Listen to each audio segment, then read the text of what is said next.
What is going on, Wolfpack?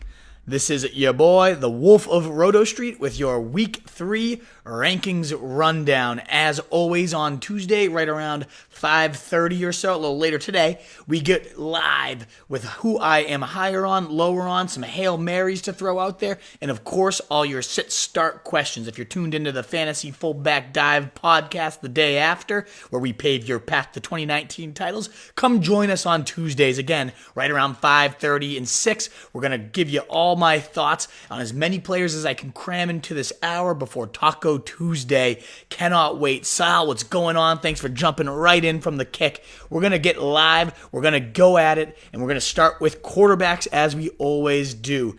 Even though he's facing Baltimore, you got to have Pat Mahomes at the top of your list, no doubt about that. And shortly below him, though, in a shootout-style game, is Lamar Jackson. Although, honestly, Dak Prescott at Miami, how could he not be towards the top of your list? Right there at number 3, I'm going to move him to 2 over Lamar Jackson, just because this Chiefs secondary does seem a little bit improved, and they're especially improved in their front at their D-line.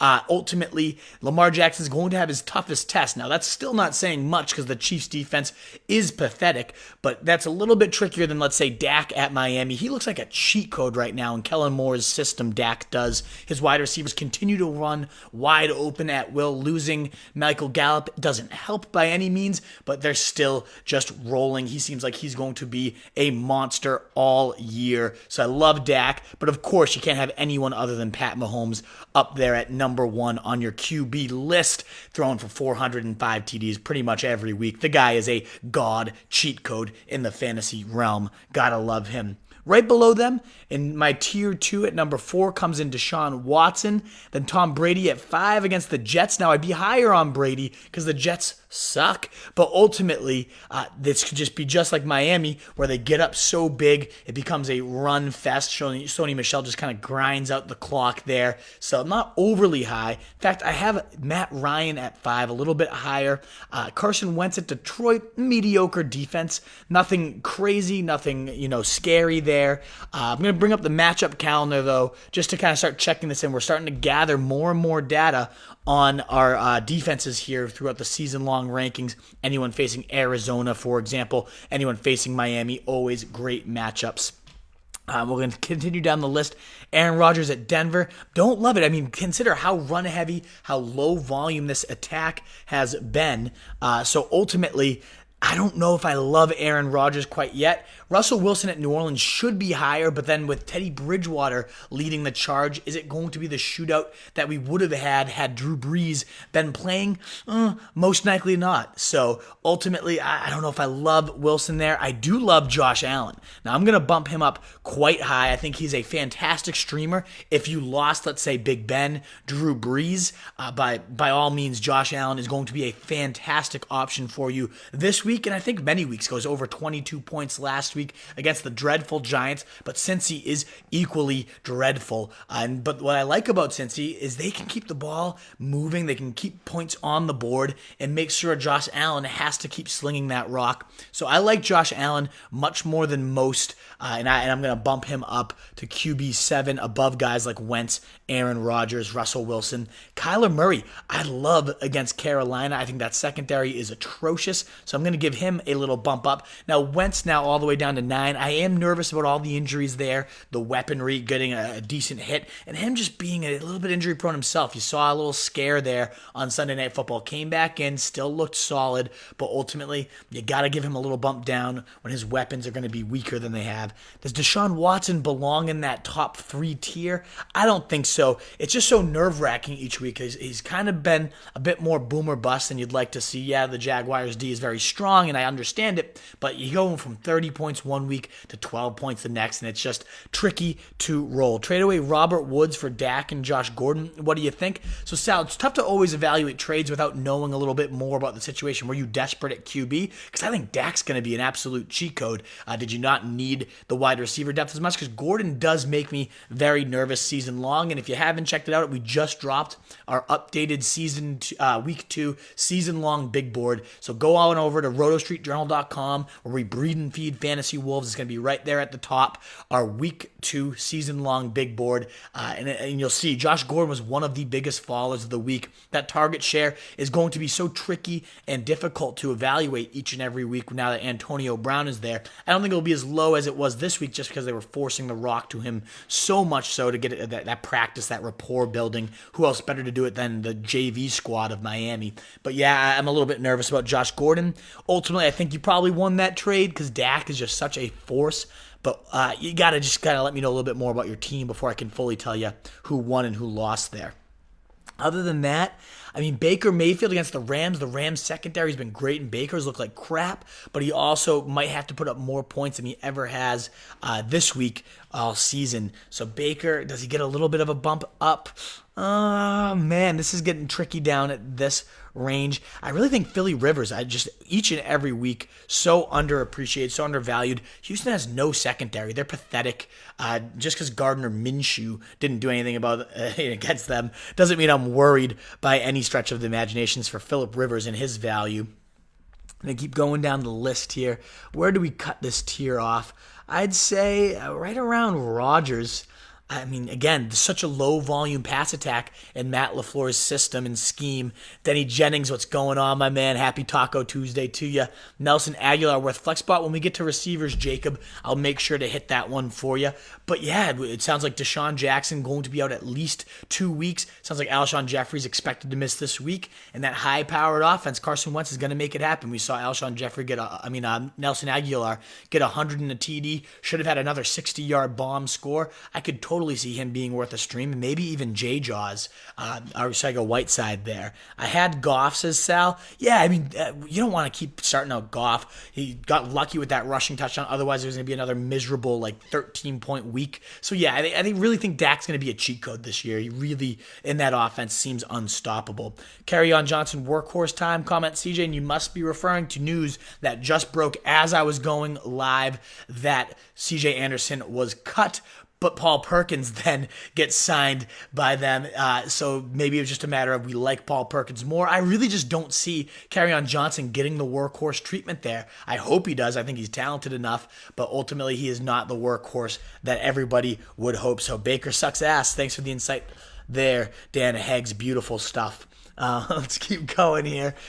Jimmy Garoppolo, I mean, fresh off a 3 TD day, gets Pittsburgh, who's now given up 400 yards to Andy Dalton, and then gave up another 3 touchdowns and 300 to Russ. They get Minkah Fitzpatrick. Let's see how worked in he is. But I like this offense for San Fran, even though their wide receivers are meh.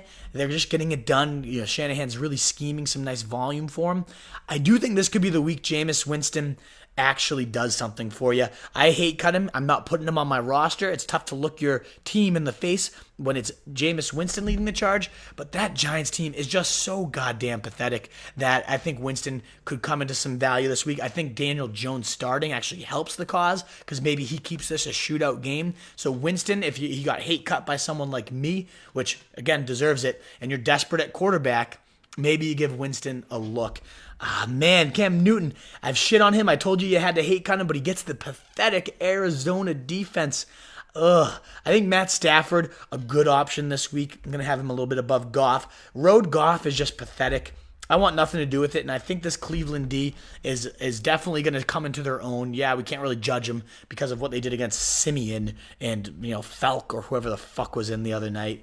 But yeah, I think Jimmy Garoppolo, all these guys got to be above Goff, who is just abysmal on the road and just not even showing much at all. So this would be my last acceptable QB1s tier. And again, some options you might have out there in your waiver wire. Jimmy G, maybe even Stafford. But I could even see myself going to Jameis Winston. I do find Philly Rivers out there in quite some teams. But of course, above all of them, QB7 is Josh Allen. He'd be the first guy I look to replace a guy like if I lost Drew Brees or if I lost Big Ben for the season. After that, it is ugly. I guess I would rather have Cam Newton than I would rather have Jared Goff this week. You can't really put any faith into Kirk Cousins, such a low-volume attack. I'd rather have Andy Dalton going. He actually is second in the league in passing yardage right now. So another guy, if you're desperate for a QB fill-in, Andy Dalton, worth a stab by all means. Other than that, you're not putting Mitch Trubisky in. I think Jacoby Brissett could be an interesting stream. I'm just going to keep bumping Goff down. I don't trust this guy at all. I think Cleveland definitely exploitable up the gut. Perfect timing, Wolf. Fucking baseball reporters just came on. Who the hell wants fucking baseball reporters? Certainly not me, Nick James. So yeah, come on in and enjoy this. Even if I was a pure garbage pin on the mic. What the hell is a garbage pin? Good question. Don't know. But whatever it is would be more entertaining than the baseball reporters. I can guarantee you that much. What else do we got here? I think I'd rather stream Mason Rudolph than like Kirk Cousins. Give him the fucking axe. Send him to the waiver wire. Any other intriguing options? Danny fucking Dimes. Look at this. I'm going to bump him all the way up to QB 17 in his first start. This guy lit it up in the preseason. He looked money as can be. I get defenses are as vanilla as can be in the preseason, but I like Danny Dimes. If you're desperate for a Hail Mary, if you lost your QBs, at minimum, stash this guy. The Giants are officially moving on to him, and I think he can sling that rock. He's got solid weapons all around him with Barkley, with Evan Ingram, with Sterling Shepard probably coming back this week, and soon enough, Golden Tate will also be there. I think Danny Dimes can do some work with this. Get him on your bench, stash him for now, and consider even streaming him. Tampa Bay's horrendous, and I really think Danny Dimes is stepping into a great situation. Why else would they start him this early if it not for setting him up for success against this awful, puke-worthy Tampa Bay secondary? Other than that, I'm not seeing too many options that really stand out to me. Minshew, tough matchup against Tennessee. I guess Teddy Bridgewater, if I was streaming someone, would rather have him than Mitch Trubisky, would rather have him than Kirk Cousins. I think he could really step into his own, a decent weapons cabinet there. But then again, as we're going to move on to running backs, as I like to always plug, comment in your sit starts, comment in your any waiver wire questions. Would love to get to each and every comment here throughout. And last time, you guys really helped me out by sharing this with some different Facebook groups. We ended up getting to over 500, 600 views, I want to say. Almost 100 comments on a Tuesday. Actually, we hit over 100 comments on a Tuesday. And set records with 200 comments on our Sunday tailgate. So any shares, any likes, any comments, questions, all of it helps us out beyond belief. So find your groups that you can put this in and get some more views on it, because it's been so helpful, Wolfpack, and hopefully I can help you out in the process too. I'm going to cut this tier off, though, is what other streamers are somewhat upsidey, and that would be these guys. These are the last acceptable starters: 18 Cam Newton, 19 Andy Dalton, 20 Brissett, 21 Goff. I'd probably have Goff above Brissett. Let's be real here. I do like the Atlanta matchup, though. But Teddy Bridge, I think, if you're completely desperate at 22, is a option. But again, so just to kind of summarize who I'm higher on and lower on, definitely higher on Josh Allen for the week, and he's still out there in a lot of leagues. He's my QB7. Give him a long, hard look. Hail Mary of the week, and I'm much higher on Rivers, and somehow he's out there in a bunch of leagues. I think Houston secondary is abysmal, and we cannot judge them based on this game against Gardner Minshew. And then my Hail Mary, Daniel Jones. If you're completely desperate, give this guy a look. I really think he might be a legit talent, and he's got some decent weapons around him, and he faces Tampa Bay. If ever he's going to just step in and get it done right off the bat, it's against that pathetic team. We know Pat Shurmur really wanted him all year, and he finally gets what he wants. So those are my QBs for the week. Obviously could change, but if you have any other QB questions, feel free to comment them in. Let's move on to my favorite position and one of the hardest to figure out each and every week. That's the running backs. Ezekiel Elliott facing Miami. I mean, let's not overthink this one. They've given up multiple scores on the ground to each and every running back they continue to face. Zeke is going to have an absolute field day. I guess that's the only reason to be lower on Dak this week, is because Zeke is most likely going to spread this team completely at the seams and just have an absolute field day. I do love Dalvin Cook against Oakland. That's a pathetic team, but can I put him above Christian McCaffrey at Arizona, who has a non-existent secondary and is giving up oodles and oodles of passes to the running back and to just everybody in general? Probably not. I know he's coming off a dud, but McCaffrey, you have to think gets it back. This top four is extremely difficult to sift through because Barkley has Tampa Bay, and he's looked as good as he's ever looked. And I think Daniel Jones helps this overall offense, so I'm going to bump him up to 2. I think the entire offense takes a nice step forward this week, and Barkley is one of the big beneficiaries of this. So top 4 in order: Zeke, Barkley, McCaffrey, and Dalvin Cook there. After them, Chubb gets the Rams, and they got eviscerated 1 week by Christian McCaffrey, and then last week they really hold the who the fuck were they facing? Kamara in check. Obviously, a lot of that might have to do with the mid-game injury to Breeze and them just kind of getting shell-shocked a little bit. But I like to bump him down just a little. I prefer Kamara. I think they're really going to scheme that this offense has to be shouldered by their biggest playmaker now. And I think Teddy Bridgewater is going to pepper Kamara this week. I love David Johnson, though, against Carolina. We saw Peyton Barber shred them for 80 yards and a TD. What the hell could David Johnson do against this guys? I know, coming off 7 carries, 1 catch last week, you got to be terrified by that usage, but a lot of it was getting hurt mid-game, that wrist injury they didn't want to flare up again. You got to feel better about David Johnson in the easiest matchup he's faced yet this year. I think he lights it up. If you don't do a Dak, Zeke, Devin Smith triple sack on Dak DraftKings, you don't like free money. I really think Devin Smith is an interesting option, CJ. I'm glad you mentioned him. When we get to wide receivers, we'll talk about him as a potential Hail Mary this week, but a great deep ball tracker. Dak is putting the ball every single place he wants to. They're running open at will. I could easily see Devin Smith burning that Miami defense for a deep touchdown. Cameron Q. Geckel asking, Allen or Wilson? I only carry 1 QB, but Allen's on waivers, still is tempting going against the Cincinnati D this week. So you missed my quarterbacks, Geckel, but I do have Josh Allen higher against Cincinnati. I think he is going to light them up both on the ground, both through the air, and be a top 7 quarterback this week. And he's out there in pretty much 70% of leagues right now. My number 1 guy to target if you're in QB troubles based on all these injuries this week. I think Eckler against Houston, they've done nothing against running backs. We can look at the matchup calendar real quick and kind of get a gauge of that if, my insight is off. But ultimately, running back matchups, let's pull up the matchup calendar here. The Rams have actually been pretty generous to running backs based on getting eviscerated by Christian McCaffrey. Let me see where let's see how that matchup ranks with Houston in there. Eckler. So they give up... Let me pull it up. The 16th most points, so right in the middle of the pack. He has gotten some juicy, clear-cut matchups early on this season, and that's not another non-intimidating one. Up the gut, sure, they're a little bit tougher, but ultimately Eckler should do his thing yet again, a weekly top 10 option, as long as Melvin Gordon remains sidelined. I think Aaron Jones, though, after last week, you have to have a little bit higher. I'll put Chubb above Eckler. Again, we just saw the Rams giving up the 4th most points to running backs on this season. Carson against New Orleans, they're actually solid against the run, a firm D-line there.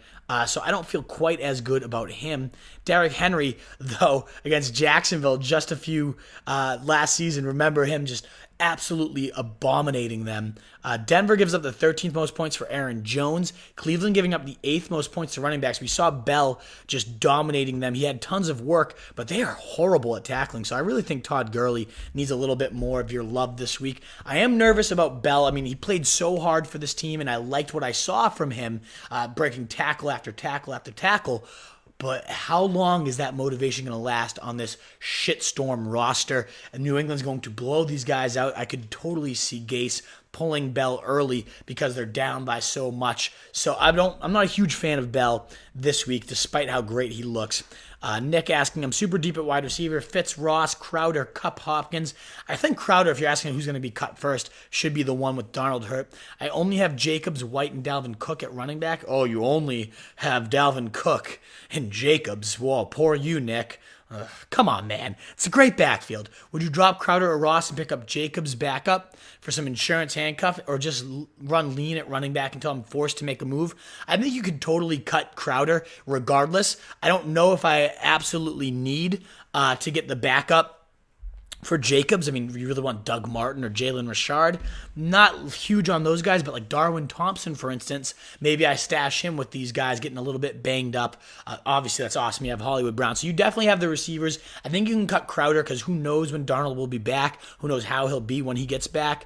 I think Crowder can be cut, but I don't know if it's for a Raiders backup running back. That might not be the play. So let me know what other running backs. I think you DM'd us about this, Nick, and I'll make sure to go check that out. I've just been busy getting my season season-long big board ready. I had to, man. Goff was crap in our league. It's like 2 wide receiver, half PPR, Hopkins, and now Gordon with Dak as QB. Yeah, I think you can play Gordon. I'd like to know what other wide receivers you have, but I do think Goff is too inconsistent, so I don't hate the move at all, Sal. I think it's worth it to get Dak. He's going to be a cheat code this year. Once they get paid, they take the foot off the pedal. Goff, yeah, exactly. Dak's still looking to get paid. I like the motivation. I think that's good points. I got no backups. It's a 14-team league. So, yeah, I mean, I think those wide receivers in a 14-teamer, that's incredible, dude. Let's keep looking at these running backs. I'm going to cut this, high-end RB1 tier off at Bell. Carson normally belongs in there, but that is a strong D-line for New Orleans, and I'm nervous. The fumbling woes, and then he gets benched immediately. I didn't feel great about seeing that go down the way it did. Instead, I'd rather have Mark Ingram in there against an improved Kansas City front, but I still think he could easily find the end zone for this team. How do you not have Derrick Henry, though? I mean, this guy has done nothing but eat. I'm going to put him up with the RB1s, too. He belongs there at this point. He's going to be a guy that wins you leagues as a third rounder this year. So I'm a huge fan of Derrick Henry. We were preseason. We told you he was going to be one of your best values, so I'm a big fan of that. Let's keep going. Fitzanese Sanders. Sanders is the man. If you check out my season-long big board, Sal, I put him all the way up, I think, into my top 40 overall. If he's getting it done like that against Chicago, and he's going to get peppered that much against that pathetic defense, against by Joe Flacco, and he can get it done against those guys. Imagine when he gets soft matchups. So, yeah, I'm a humongous fan of Emmanuel Sanders this year. No doubt about that. Looking at these running backs now, we're in like the high-end RB2 tier. Let's see here. Connor, a little riskier with Mason Rudolph as the starter. You can't love that by any means. Josh Jacobs against Minnesota. We saw them get destroyed by Aaron Jones. Sorry if you benched him this week on my behalf. But yeah, that was tough. Pittsburgh, not great against anybody. Let's kind of see. I want to get to the matchup calendar and confirm some of these things. So KC giving up only the 27th most points. Oakland only giving up the 29th. So yeah, tougher matchups than pegged for. And maybe Ingram not quite the beautiful play I was making him out to be. I do think Philly is as tough as they come against the run. San Fran been shockingly good. They really made a ton of moves on their D-line this offseason, and man, are those panning out. In terms of great matchups, Freeman gets Indy. They're giving up the 3rd most points on the ground, but I hate Freeman. Hyde gets the Chargers, giving up the 5th most points. Hyde, a very sneaky good play. Sanders gets Detroit, but that's too much of a committee. Baltimore giving up the least amount of points to running backs, not shocking. I love Singletary this week. Facing Cincinnati, and if he's out, then Frank Gore could have a monster effort, and he's widely available. So you're looking for streamers, just a couple matchup plays, but let's continue on with the guys we know. Where's Breida? I just want to see what Pittsburgh does against the run. Pittsburgh 11th most points. So yeah, Breida you can feel good about, although he doesn't get any touchdowns, which is extremely infuriating, obviously, for all you owners out there. Tennessee definitely tough against the run. I think Sony has a better bet for a score than a lot of these guys.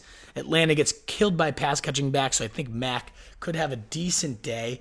But last week showed you how game flow dependent he can really be. So this is where it's going to, the top 12 or so are pretty much all the same names. But now we're going to get into the range that we're going to see a lot of influx. I'm going to go on a limb here and say maybe it's wishful thinking. I think Joe Mixon, Buffalo, only giving up the 14th most points, so middle of the pack. I think this is the week Joe Mixon can finally bounce back and start getting his season on track. If he doesn't do it this week, now it's time to hit the panic button. But for right now, until we see him against Buffalo finally healthy, let's see this offense get rolling. I think Mixon can kind of bounce back this week. As this is showing, though, I'm a little bit lower on Carson. I don't like Fournette this week. I'm lower on Marlon Mack against Atlanta, just because I could see them getting down against the Falcons, too. That offense is starting to click slowly but surely. I'm going to bump Jacobs up, too. He's got a groin injury that you got to make sure you track.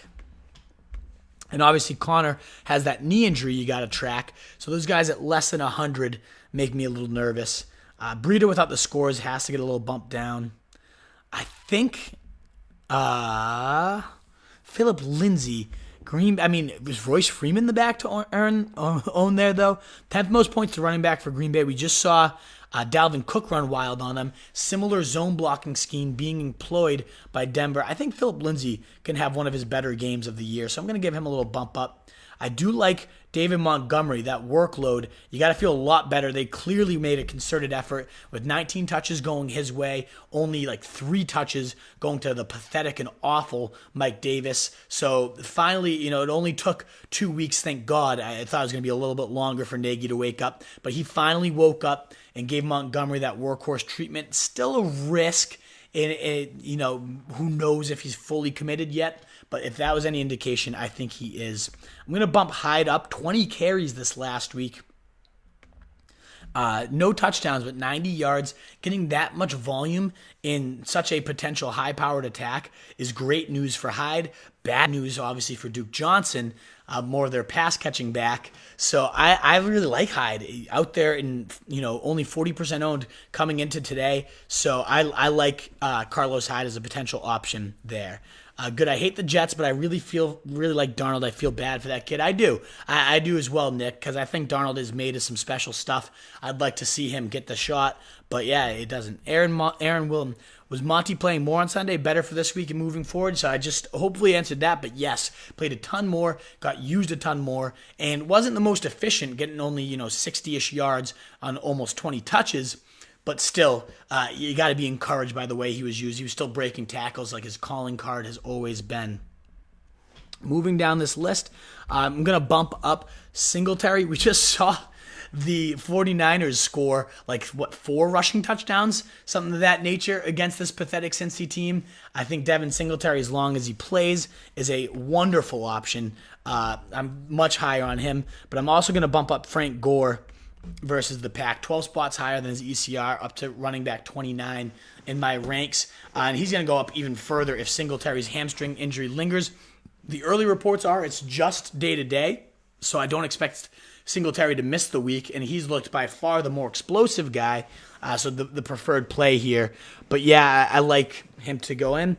I like Malcolm Brown. I know he's coming off a weak effort, but he still played the majority of goal line snaps. Yes, Gurley got the goal line touchdown, but Brown looks like a beast. He was breaking tackles left and right. I think he leads the league right now in broken tackles per attempt, and he's going to be that closer in games. And I think Cleveland's D they're so horrible at tackling that I can see Malcolm Brown definitely stumbling his way into the end zone.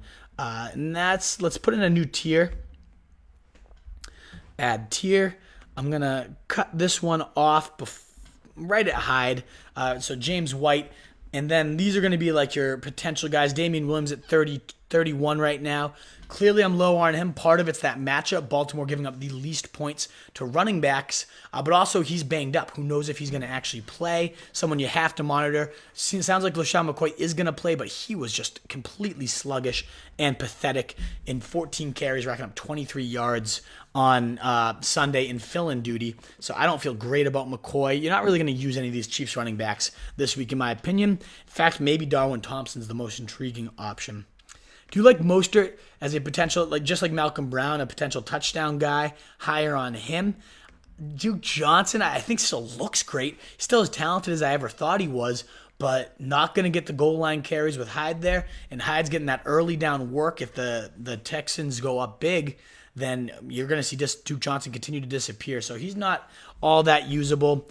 Neither's Miles Sanders. I like Royce Freeman, actually, a lot more than most of these guys. He's looked fantastic. I could see him ultimately claiming this backfield. Now, again, I'm higher on Lindsey this week. They struggled, Green Bay did, with a smaller back and Dalvin Cook, a fast accelerator. Lindsey's obviously no Dalvin Cook, but again, that zone blocking scheme I think is going to be great for Royce and great for Lindsey, and both of those guys could be playable this week. I'd rather have either one of them in than Devonta fucking Freeman. What a pathetic bag of dirt. I'll put him at running back 30, just ahead of Malcolm Brown. The matchup is very soft against Indianapolis, but he's just about splitting time with Ito Smith. Who's to say Ito Smith, who's looked better, he racked up 10 more yards on 7 less carries on Sunday, isn't the play here. So Devonta Freeman, I think, has to hit your bench in most leagues I'm not going to be touching him. And then you got Adrian Peterson, the old man, still getting it done. Faces Chicago, the hardest run D besides Baltimore in the league right now. So I don't feel great about him. Let me just cut this tier off. And then this is going to pretty much be the only last of the usable running backs. So hopefully, Frank Gore is going to be an option for you if you're desperate at running back. He's out there in 90% of leagues right now. Those are really the last guys I'd ever feel comfortable using. I'll bump Thompson up a bit because even though he's facing Chicago, he's a pass catcher. He goes in the slot a lot where they are vulnerable. So I could see Thompson being a lot more usable than plenty of these other guys on this list. I'm just scrolling through. Is there anyone else popping off to me as people to throw in? I mean, Drake against Dallas, no. You don't want anyone to do with Miami. They're just disgusting. I'm going to bump Ito Smith up, actually, as we just raved about. Splitting time almost evenly with Freeman, who's getting the edge Freeman is on the workload, but Smith has been outplaying him, and I wouldn't be shocked to see those balances shift into his favor. So I'm going to bump Ito Smith as a potential streamer up. One sec. Where did I put Freeman? Devonta Freeman. I'd rather have Mostert. Yeah, I mean, I'm down on Devonta.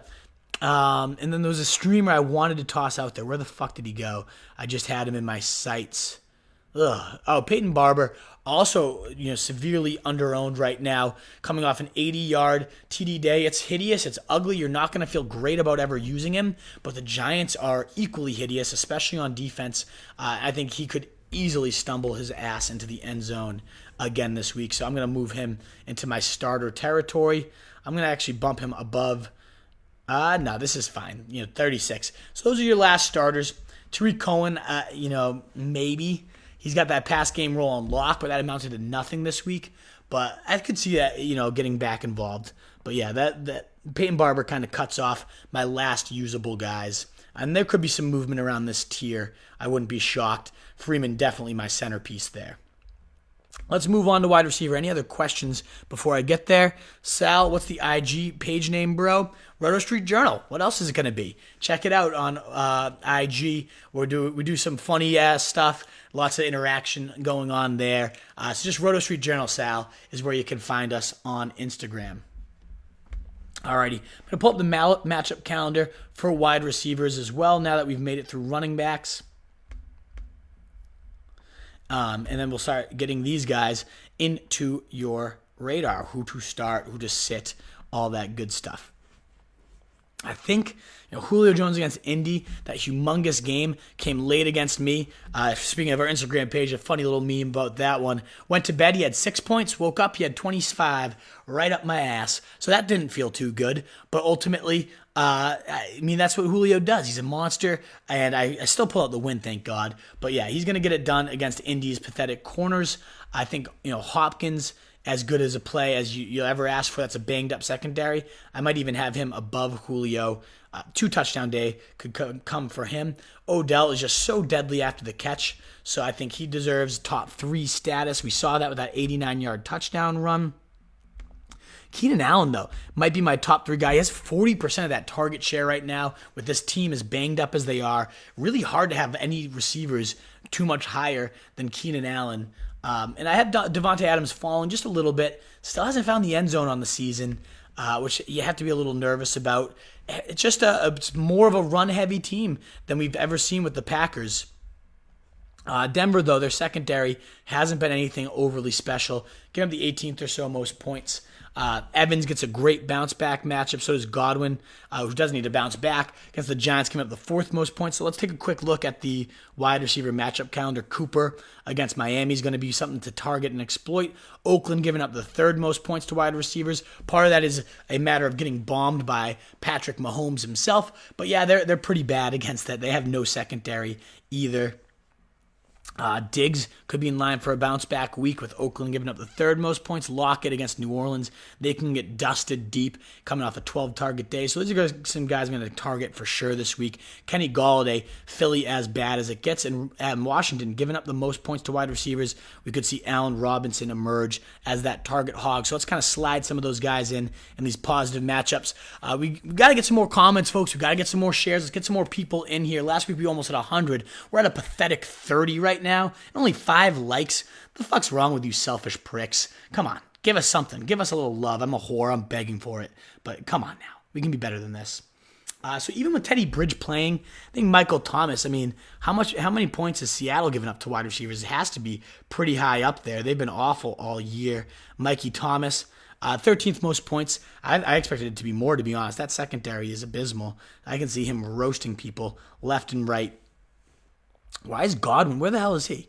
8, okay. I don't think he's got to be below Mike Evans. I think he's got to be above Mike Evans at this point. I think Cooper against Miami, fantastic play. So yeah, I can see why Mike Thomas is a little lower with some of those options out here. Juju, not a humongous fan with Mason Rudolph starting. I think Tyler Lockett has to be higher. I think Adam Thielen, I mean, such a run-heavy attack, but ultimately... Oh, what's going on, Diego? Good to see you, my dude. I didn't even know you had popped into the show.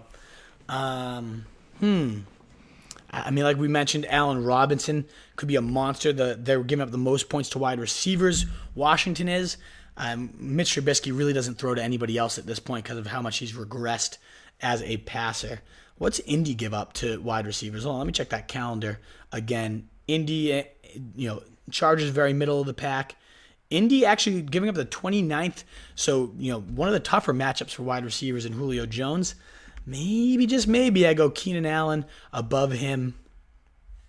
This is a great week for these, middle, lower end wide receiver ones. In terms of matchups, they have the much better options there. And I don't think Antonio Brown's going to have nearly as good of a week as he did last week, so he's going to be one I'm going to be much lower on. He's wide receiver 10 by the ECRs. I'm going to bump him down. I think last week it was like, this is a scrimmage against these pathetic Dolphins. Let's get some game action. Let's get some chemistry built. I don't see that being quite as fruitful this week. Elsewhere, I mean, Sammy Watkins, the one wide receiver for the Kansas City Chiefs to actually do nothing this week, shockingly, their number one guy, still saw 13 targets, though. In Baltimore, that could be a shootout game for the ages. So I'm going to get Sammy Watkins in a bounce-back effort. I mean, Larry Fitz just posted 100 yards on these guys, as did Christian Kirk. So I think Sammy Watkins can kind of rebound and have himself a nice day. I think T.Y. Hilton, he's been the only touchdown scorer. He's got great red zone chemistry going on right now with Jacoby Brissett. So I bump him up. I think the Thielen matchup's beautiful against Oakland. They're giving up the third most points to wide receivers. Kenny Golladay, I mean, that secondary does not exist, and that should be a shootout-style game, so let's get him bumped up. But let's get a tier in here. Nice getting some views up there. It's got to be my boy Diego sharing it out. Much appreciated. Anybody else that shares us out, it goes such a long way for us, so we greatly appreciate that. I'm going to cut this tier off right at Sammy Watkins. So, again, Hopkins at 1, Allen at 2, Julio at 3, Odell Beckham at 4. Your elite talents and solid matchups, those are your number ones, but not far behind in tier 2. Adams at 5, Cooper at 6. I'm going to actually bump Adams below some of these guys. The Giants get up the fourth most points to wide receivers. I really think this is where Evans and Godwin both explode. We've already seen Godwin explode, and I think Evans rebounds this week. Thomas has the matchup against Seattle. Let's see what he can do with Teddy Bridgewater at Q, and then Watkins, I think, bounces back. And now we're looking at your last acceptable ones, but definitely your high-end wide receiver 2s. Great options here. Nick James asking, Hollywood Ross the third, Fitz James White, half PPR flex. I'm leaning Fitz there. Ross, though, holy shit, this guy is looking realer and more real by the day. So I like Ross, but ultimately I'm going to go Fitz. That volume, they're going to chuck the ball 50-plus times. I don't see Fitz ever dipping below 10 or more targets. He's got 100 yards in both weeks so far. I really like Larry Fitzgerald. He's the guy I would go this week. Again, I love Allen Robinson, a guy I'm higher on this week. Washington giving up the most points to wide receivers. That secondary's been abysmal. Kenny Golladay has to be high up in your rankings. I love Lockett at 14 here. Against New Orleans, giving up plenty of points, the 6th most points to wide receivers. He's fresh off a 12-target day. We still haven't had that genuine Lockett blow-up. I could see it coming this week. Diggs, I think, is in a good rebound spot. I have Kupp at 17 here as a slot guy. He's the guy that Goff is making sure to go to when plays break down. Denny Jennings, Marvin Jones, or DJ Moore for the flex. got to be DJ Moore. Sees 14 targets last week. I think it was right around 13 the week before. He's been a dominant target hog. If only Cam Newton was better, his stats would be off the roof. But Marvin Jones is, what is he, third, fourth on this target totem pole? The volume is much more consistent for DJ Moore. So even with Cam Newton blowing as hard as anyone could ever blow, I really think DJ Moore is the play there. Plus, you got the matchup against Arizona, who's getting routinely dusted by whoever they're facing. I'm a huge fan of DJ Moore in that matchup, so I roll him. T-Bone Smith asking Josh Jordan. I don't know who Josh Jordan is. Maybe you mean Josh Jacobs or John Ross. You got to let me know the scoring settings as well there. I'm going to lean, John Ross, he seems like he's the play. He just keeps getting it done. 2 back-to-back 100-yard days. I don't know that I fully buy him. He might be my top sell-high candidate right now to someone that just sees all the points he's been racking up. I'm not a firm believer yet. So I lean Josh Jacobs. There's a groin injury there, so track that. See if they're going to limit his workload at all. But that's the guy I would lean.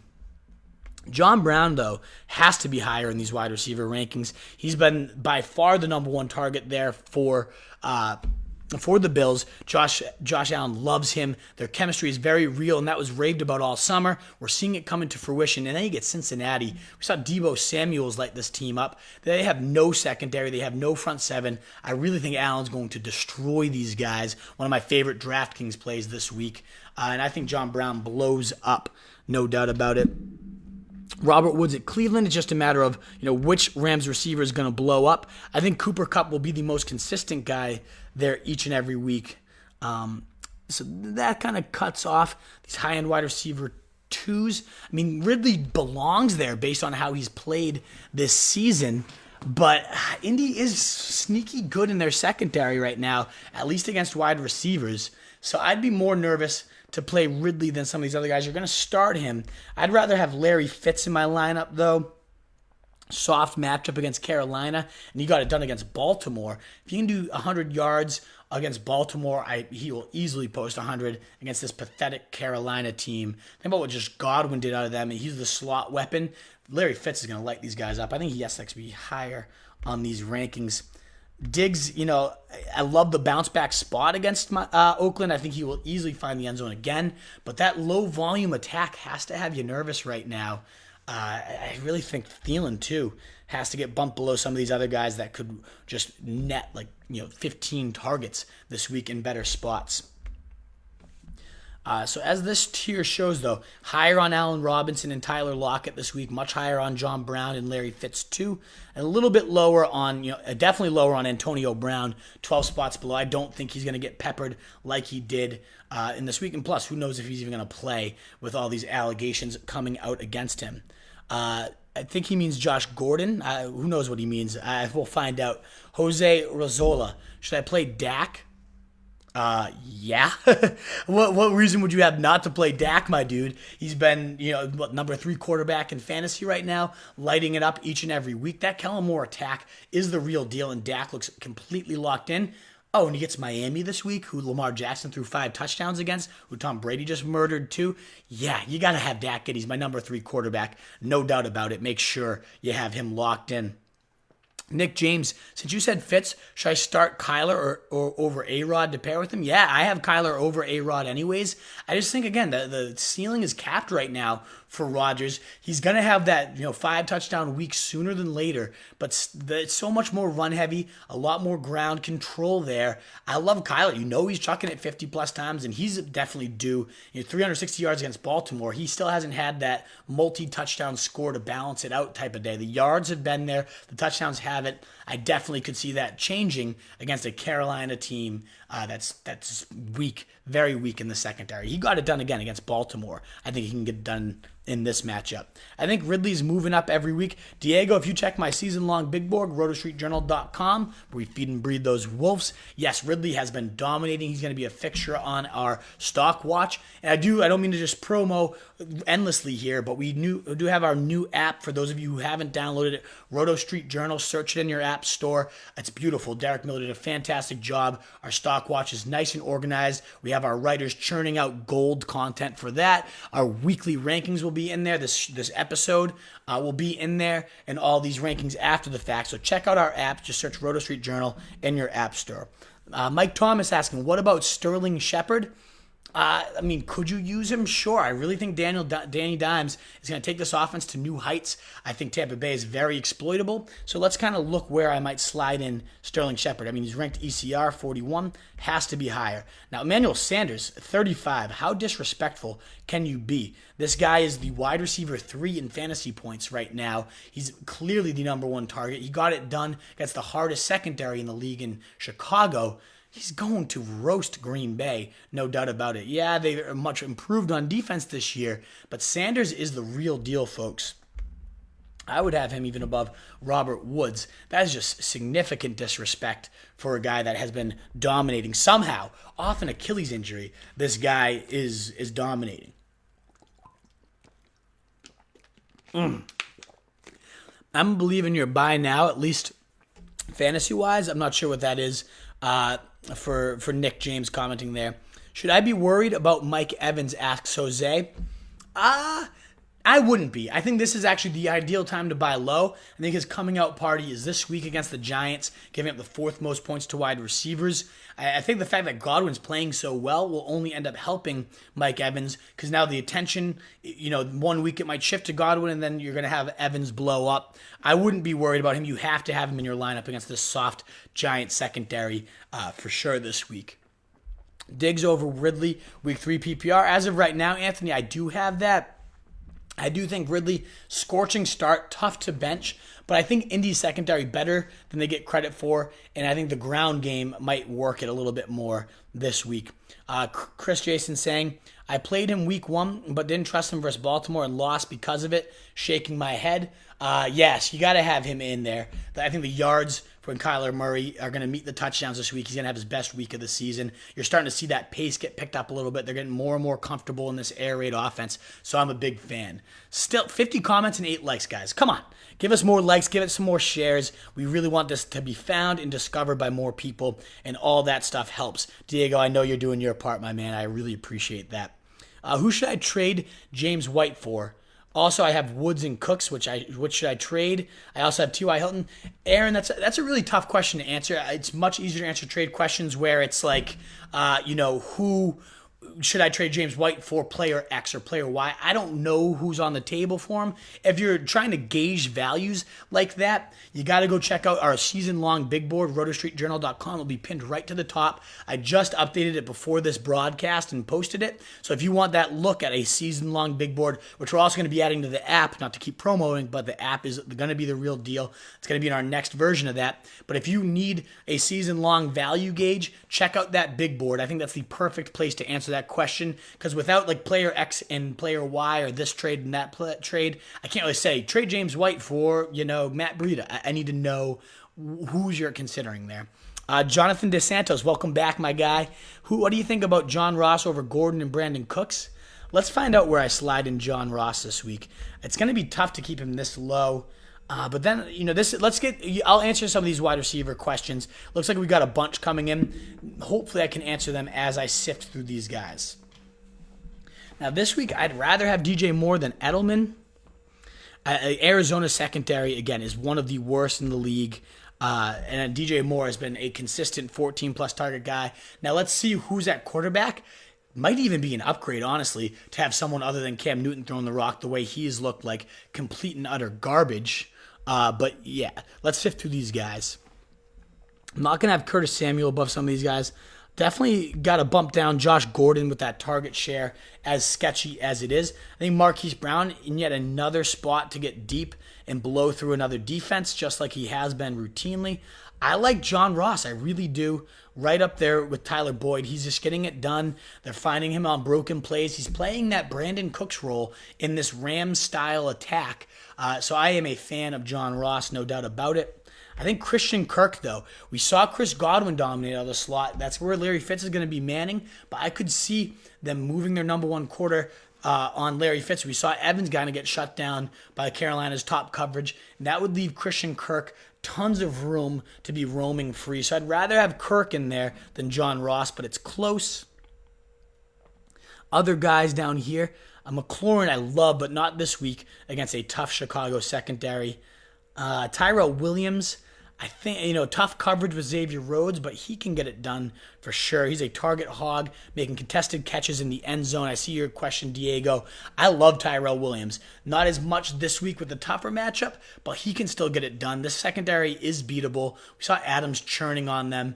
I really like Tyrell Williams still, even in a tougher matchup. Let me add a tier here, because I think we're getting to kind of the last of the usable guys, and I'll bump up some guys that pop off the page, in my opinion, lower. I'm going to have Gordon in the next tier. I really don't know how much I trust him. I do, again, to reiterate the point, I think they were absolutely force-feeding Antonio Brown to get him acclimated. They treated it as a scrimmage, and they only have limited time to get him and Brady's rapport going. We won't see that again this week. They're going to find the open guy, but each and every week between him and Edelman, that's just going to be tough to project. So these Patriot receivers do take a hit, in my opinion. Edelman, too, getting a little bit of a bump down.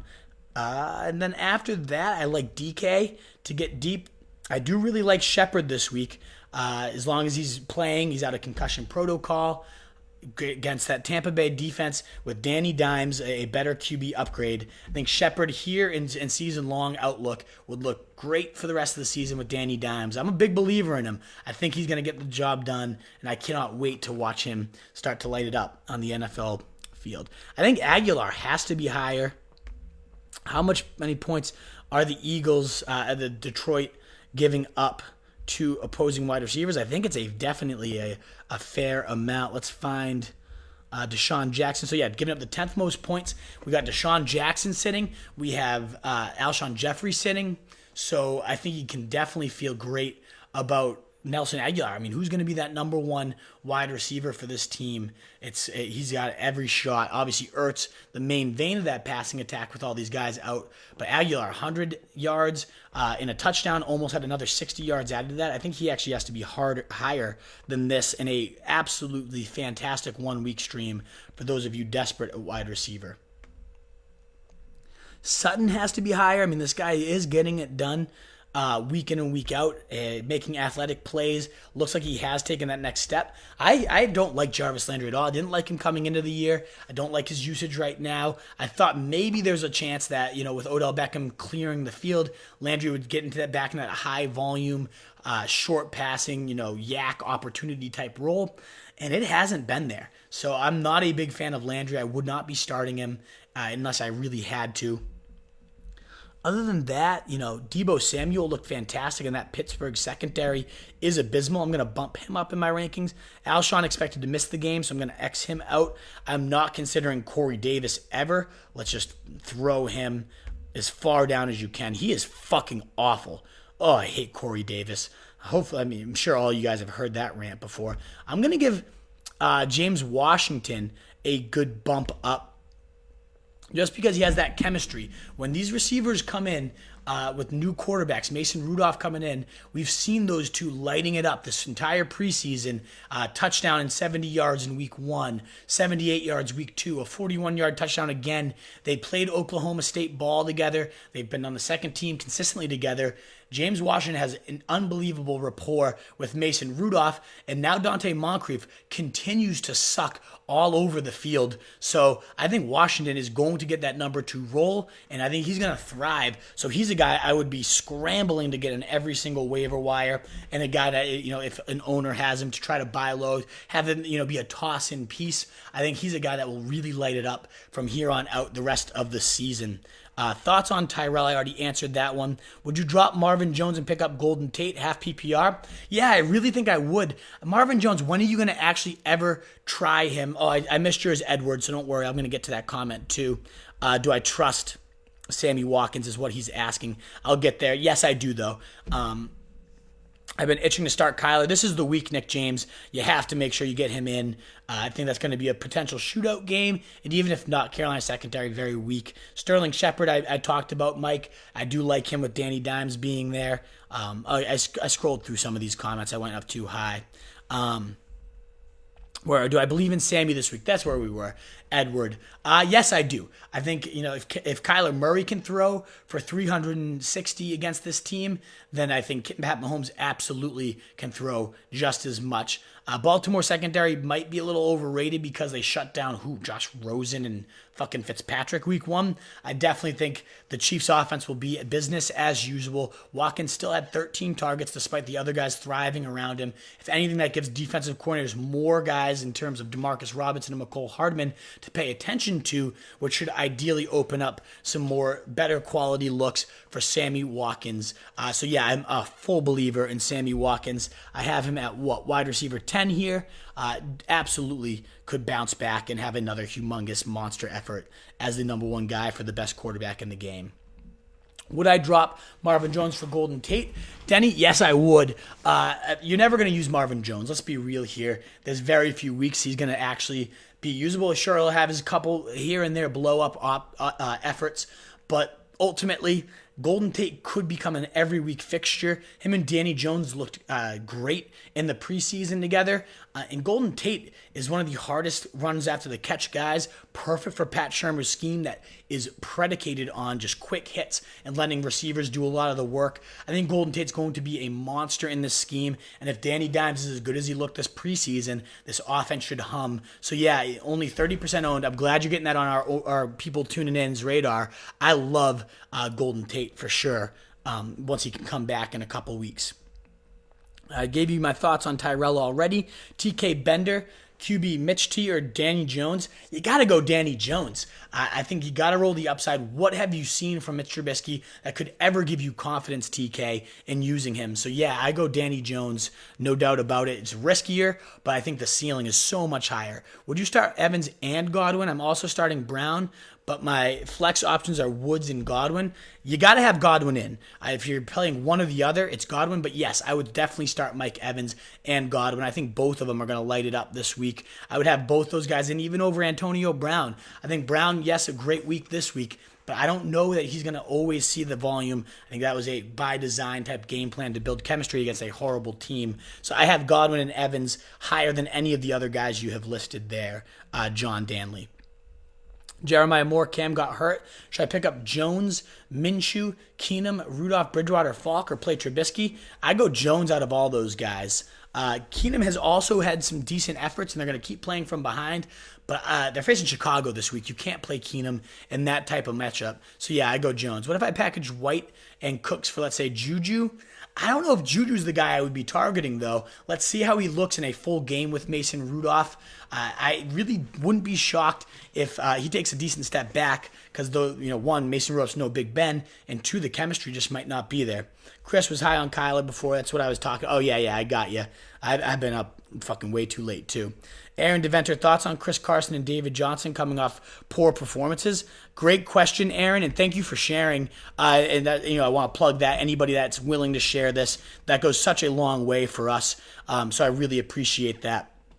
But one, I think Carson is the ultimate. David Johnson, a great buy low. He's had two tougher matchups and now gets by far the softest matchup in Carolina. I could see him having a 3-touchdown monster this week. They give up tons of work to the running back. Peyton Barber had 80 yards and a TD against him, and they got beat. Who was it they faced in week 1? Carolina.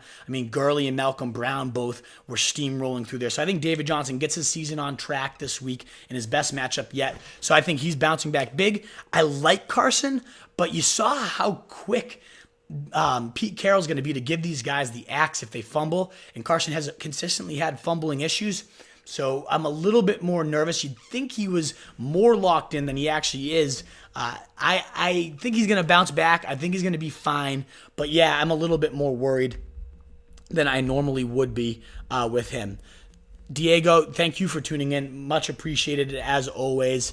Thoughts on Mixon and Breida and Olsen? So Leo, I think Mixon could bounce back, but you have to be very concerned. Two things I don't think are going to improve that have been really hurting him. That offensive line is hot, steaming rubbish. That might be actually a compliment to them because of how fucking awful they are. And two is that defense is equally as bad. So one, you got no holes because the line sucks a massive fucking dick. And then two, they can't stop anybody, so they get behind so big early that they're going to abandon the run quite often.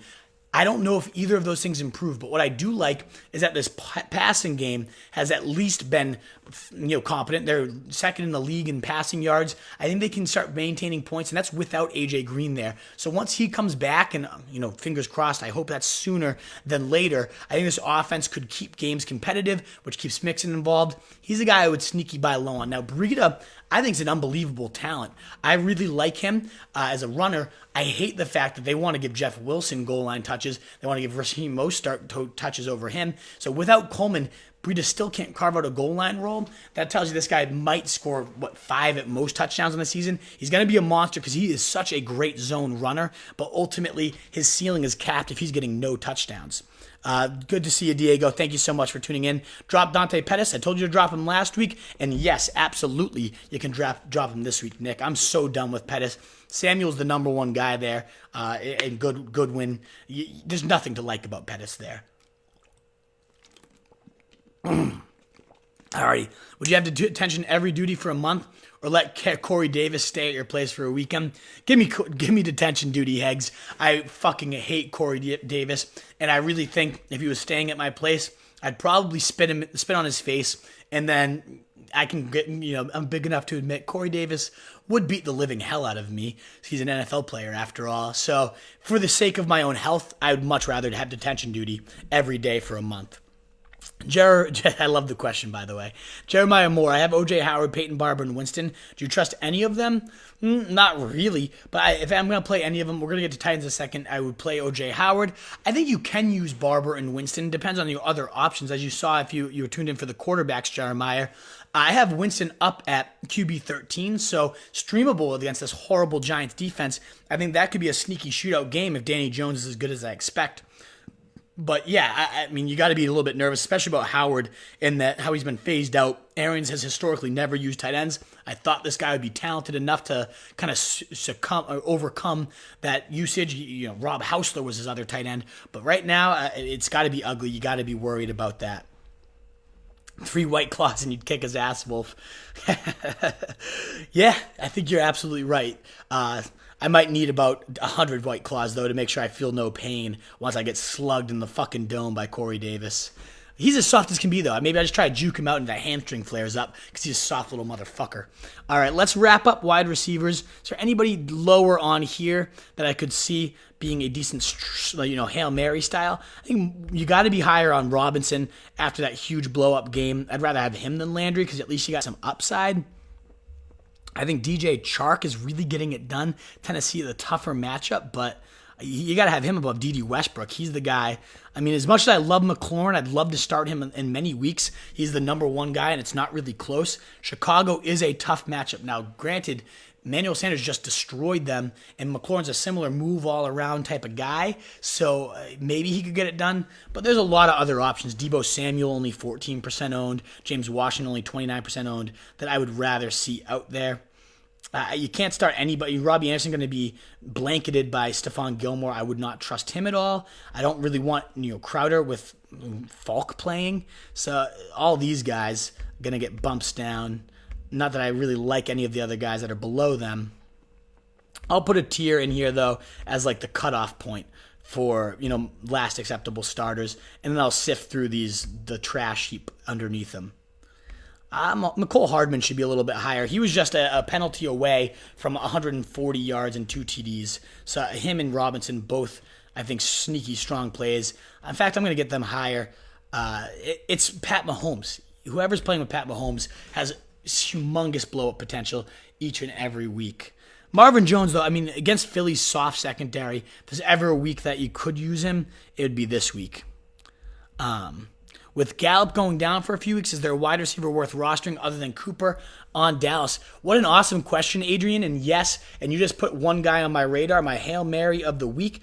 That's Devin Smith. Catches like a 58-yard touchdown this week. One of the best deep ball trackers in the league.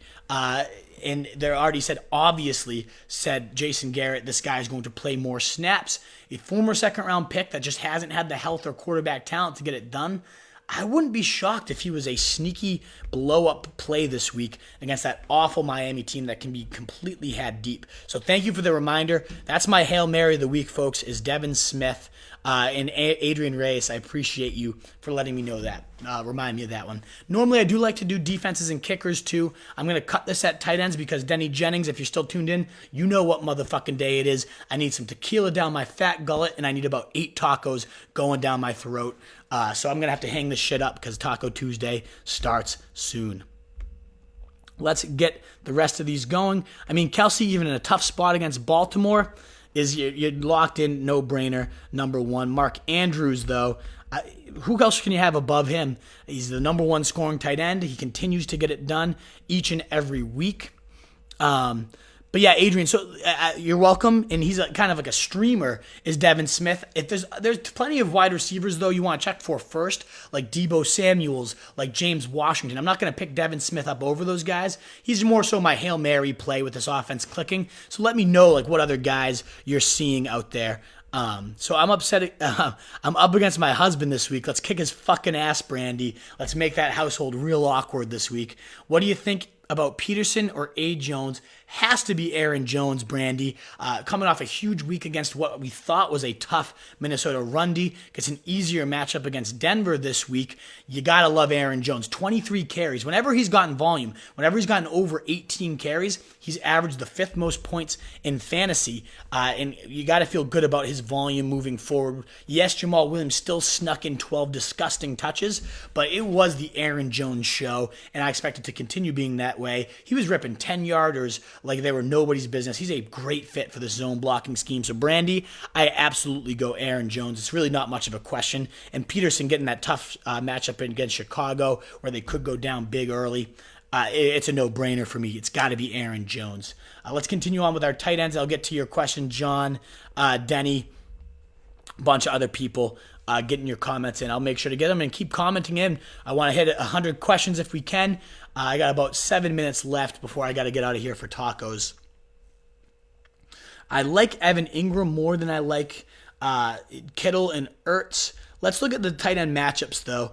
Who's been Sebs on the defensive front? So Baltimore has been very tough against tight ends. Detroit has been sneakily tough. Kansas City is still a good matchup for Andrews. What a beast he has been. Again, fantasy's top scoring tight end right now. You got to keep him rolling out. I think O.J. Howard facing the 6th most points against tight end in a great bounce back spot. So the best matchups are clearly going to be lower. Olsen getting Arizona. You got to love Olsen this week. We've seen Hawkinson destroy them. We've seen Andrews destroy them. And we're going to see Olsen destroy them this week. So where is he? He's 8. I'm going to bump him up even further.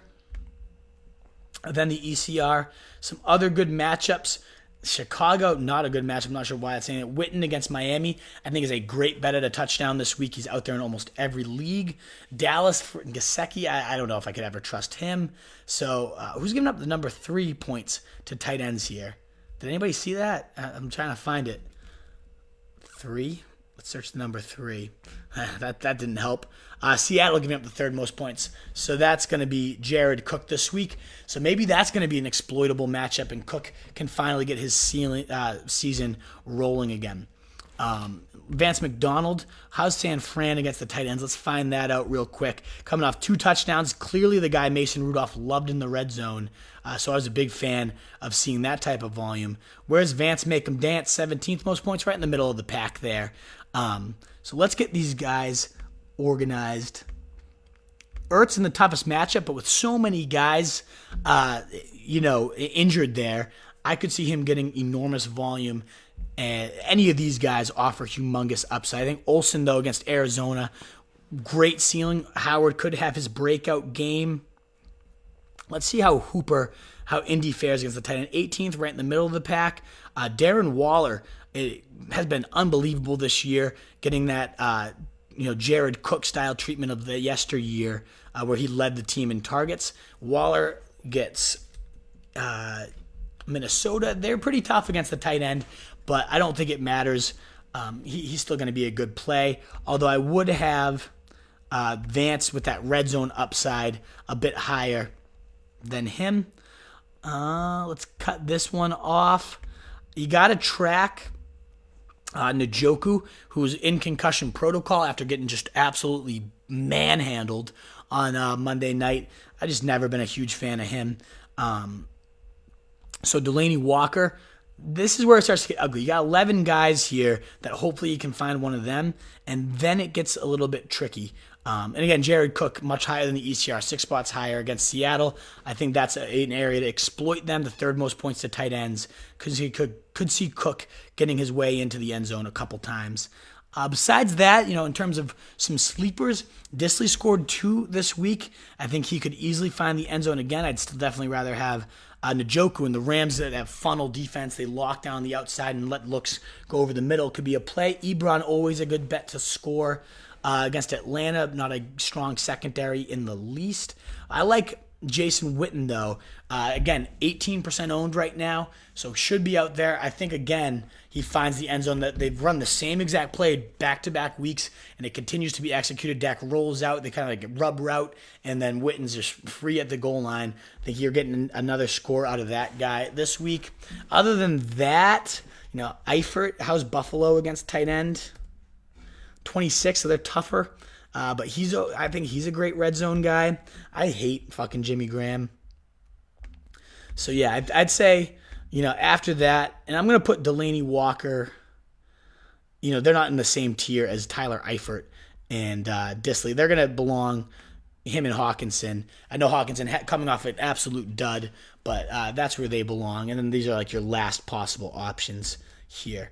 Alrighty, guys. That wraps up my tight ends. Let me just run through it real quick for the podcast. 1 is Kelsey, despite the tough matchup. 2 is Andrews, the number 1 tight end in fantasy right now. Evan Ingram in a great spot against Tampa Bay. Kittle, Ertz round out my top 5. Then it becomes tier 3. Olsen right at the top there at tight end 6, a little bit higher than the ECR because he's getting Arizona, who's gotten bombed for over 100 yards in back-to-back weeks from Hawkinson and Andrews. Very exploitable matchup. Olsen's got to be one of your best plays on DraftKings. Howard, definitely a great bounce-back spot against the Giants. I think he finally gets his season on track. I love Rudolph at 8 with the touchdown upside with Mason Rudolph, who loved peppering him in the red zone this last week. Then Hooper, nice steady floor, even though the low ceiling. Cook at 10, great matchup, even with Bridgewater there, the third most points to tight ends for Seattle. Waller a little bit lower at 11, a great volume, but Minnesota is great against tight ends. Then Delaney and Hawkinson round out my top 13, and hopefully you have an option by then. If not, look for Jason Witten as a great bet for a touchdown. Alrighty, guys. Danley asking, I need some help at running back. I have Todd Gurley and a bunch of flex options. Anyone on the wire that could pass as an RB2? Is Carlos Hyde there? Got 20 carries this week. Peyton Barber I've seen out there. Just unexciting talents that are getting solid volume in decent offenses. Some decent guys to look at.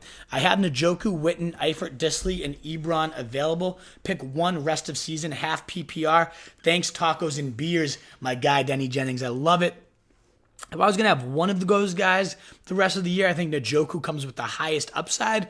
If it was a 1 week stream, it's Jason Witten, I think, is a better bet as a touchdown, especially with Njoku and potential concussion protocol. But for me, Njoku has that highest ceiling of them all.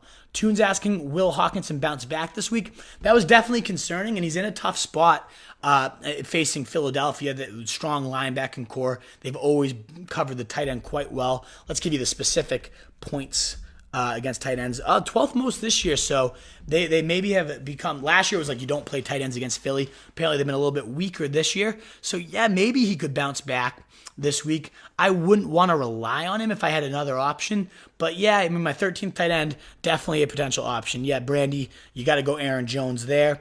Ebron, I knew who you meant, Denny. I'm still going. Long term is David Njoku, but 1 week would be Jason Witten. Ross, for real. Pitt's rookie QB Rudolph starting. Yep. So Rudolph is starting. I don't think he's a rookie, though. This is his sophomore year, but that could be great news for James Washington, in my opinion. And yeah, I think Ross is finally having that deep speed utilized properly in a Brandon Cook-style role for Cincy. So yeah, Johnny, I really think Ross is the real deal. I think you can keep using him. Probably was that best wide receiver to pick up. Although, let's see what happens when A.J. Green returns, too, and how everything shakes out. But yeah, I think in that Brandon Cook-style role, Ross is going to continue to blow up. Njoku or Hawkinson, same every week. I keep playing the wrong guy. It is a brutal question. I hate when you have that fucking rotation where you just can never get it right. This week I'm going to go Hawkinson. I think maybe they make it easy for you. Njoku's in concussion protocol. But Hawkinson, with the Philly giving up more points than expected to tight ends, could be the play. Last one for today. I promise get as many as you want, Adrian. That's why I'm here. I love this shit. Anderson's been cut. Does Carry-On get flex status or RB2 status? I asked because 4 running back committee was brutal to watch each week.